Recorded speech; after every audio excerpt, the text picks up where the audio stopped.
guys, welcome back to SA Performance. Today we have a Starlet on the ramp, and it is an NA Starlet, but it's turbo converted and it's fully forged. So before we started putting the Monsoon on, because it is on a link Monsoon we fitted to it, we opened the engine bay and we saw the wiring loom. It's been 30 years old, so we had a little tinker with it and we found a bit of issues with it. So if we'd fitted the link Monsoon, we would have had a lot of issues because of noise on the wiring loom, because with the links and like Fuel Tech, Hail Tech, you name it, all the standalones have like a noise and it would mess up all the syncing issues. You hold that a second while I get the wiring for everyone. Dan said there's a little mess. It was a little mess. Let me get the wiring loom out of the car. Yeah. Well, Reece gets the wiring loom. Yeah. So we've fitted an SSA Performance billet fuel rail, K20 cool pack conversion kit, what Sean's wired up and made all himself. There is a wire here. I'll let Reece speak all about that because Sean and Reece built the loom. So that's all the wires what we took out of his loom. Don't ask. It is quite bad. Quite bad. Yeah. Quite bad. Me and Sean spent probably a full day just on the wiring loom. So all this was essentially, obviously this has been bodged and messed with over the 30 years it's been existing. And this, quite literally, I don't want to ruin his bay, but all this was literally just there. It was a bit of a fire hazard. That's the main reason why we messed with it. So at first it was a fire hazard, and then Sean made the good point of when you're running standalones, any sort of noise through the wires, which is basically like any resistance or anything like that, will cause the links to play up, Haltex to play up, Fuel Tex to play up. So to make sure that the link ran just as it should, all this had to come out. You might think it's a bit overkill. All this is just like, how am I going to word this? So let's say, I don't know, you needed to give the distributor power. It's gone from the ECU to another wire, and then it's gone right back into itself. So this was the case for a lot of this, which is why we've been able to remove it all. And then if Dan shows the camera over here, what Sean's fitted is some sheathed dizzy cables for the trigger setup on the link. If you don't have sheathed wire on that, it won't have a crank signal. It sounds really daft, I know, but from factory, these are shrouded. Is there a bit of shrouded wire in here? I don't think there is. No. No, but they're meant to be shrouded from factory, same as your knock sensor. It's covered in like a metal braid and then rubber coated, so it stops any noise from happening. Obviously with a knock sensor, it's trying to pick up little vibrations. Any noise in the wire will send the knock sensor off, which is why they come shielded. So we've had to fit all this and shield all this. He's also gone coil on plug, which is why I've been able to remove the rotor arm and the dizzy cap, and obviously the leads. And the conversion for this is here as follows. We do need to still tidy this up because we aren't finished with this car yet. We just started up yesterday, make sure the wiring loom starts, because obviously they took that many wires off. Yeah. And to be fair, it only took one crank.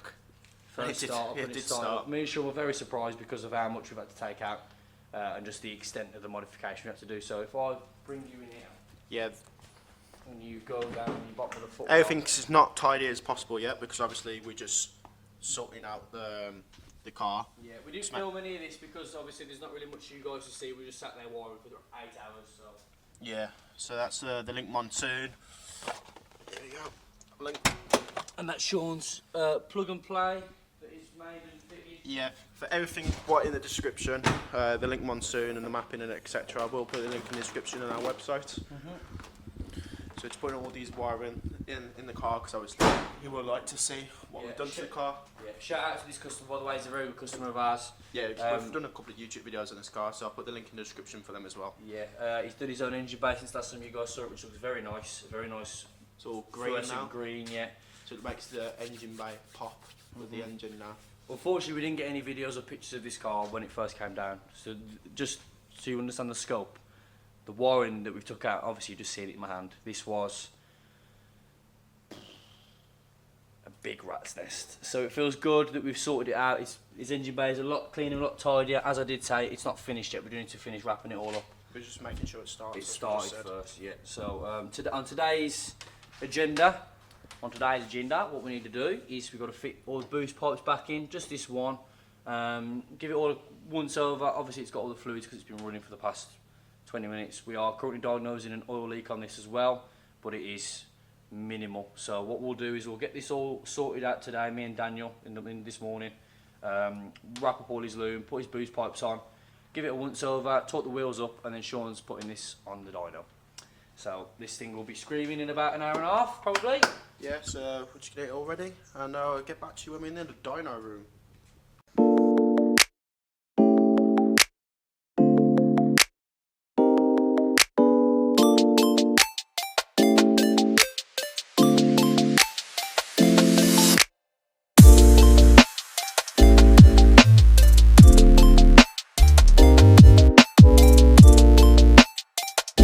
So car is now on the dyno, it's all set up now. Sean had to put a HT lead on, put it into the K24 pack and make sure you can time the engine up, because that's what we have to do every time we have to do on the K24 pack conversion kits.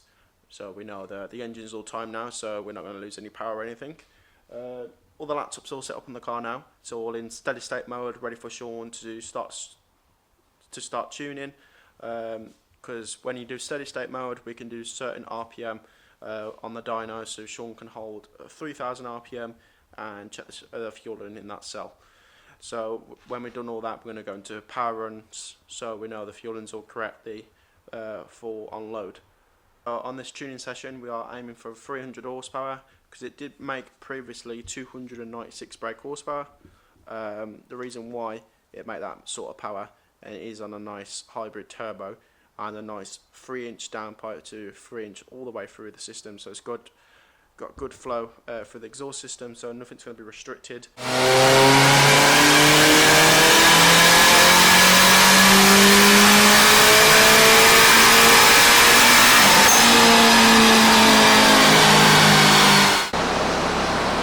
like 200 brake horsepower bang on, which is really good. I want to see what boost pressure that is, because if that's at 0.8 bar, that's really good.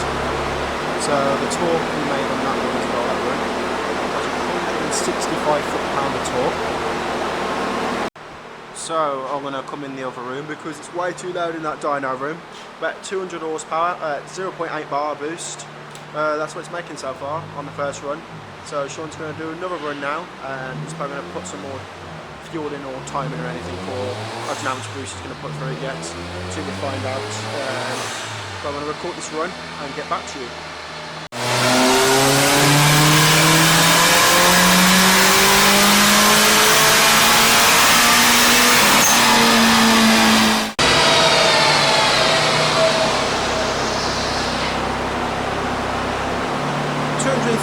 Brake horsepower.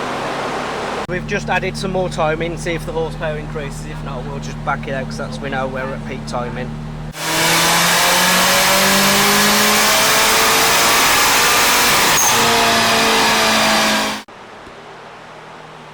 So at 1 bar boost, we're making 242 brake horsepower. Sean previously on the dyno, 238 at a bar boost. So Sean advanced, put some more timing in it. It's made 242. Now he's going to turn it up to 1.2 bar boost, and hopefully we should see around about the 280 mark, 270 mark. So he's going to probably put some more fuel at the top end and advance the timing. Depends how much power it's going to make. See what's going on the data log and everything. But hopefully we should make around about 280 brake at 1.2 bar. That's what I'm hoping for, because it is a hybrid turbo. So let's get back to you guys on the dyno. We'll make some more power.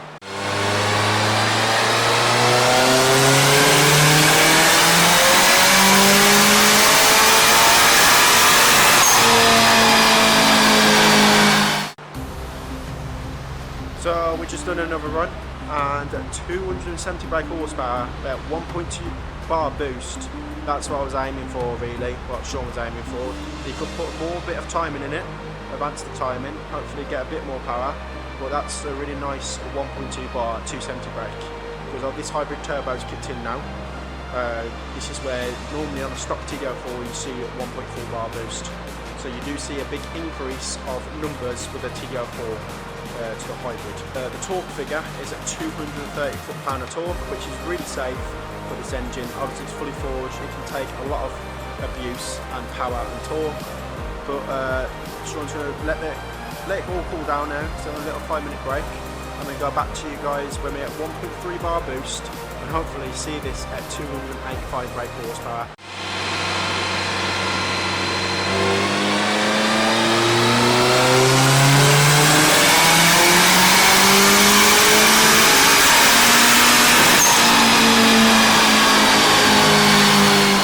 So at the same boost pressure, 1.2 bar boost, Sean's managed to squeeze out 287 brake horsepower. So he said he gave it a little bit more fuel, and it's made about 7 horsepower difference.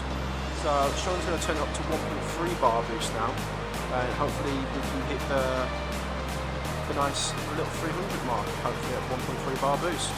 Because at 1.4 bar boost we should see around about 310 hopefully. Obviously I told you with the standard loads it needs to use, you can tune it a lot more better. And obviously with the piggyback you can e-manage or get free, like a little piggyback, but obviously standalone needs to use, you can tune it a lot better.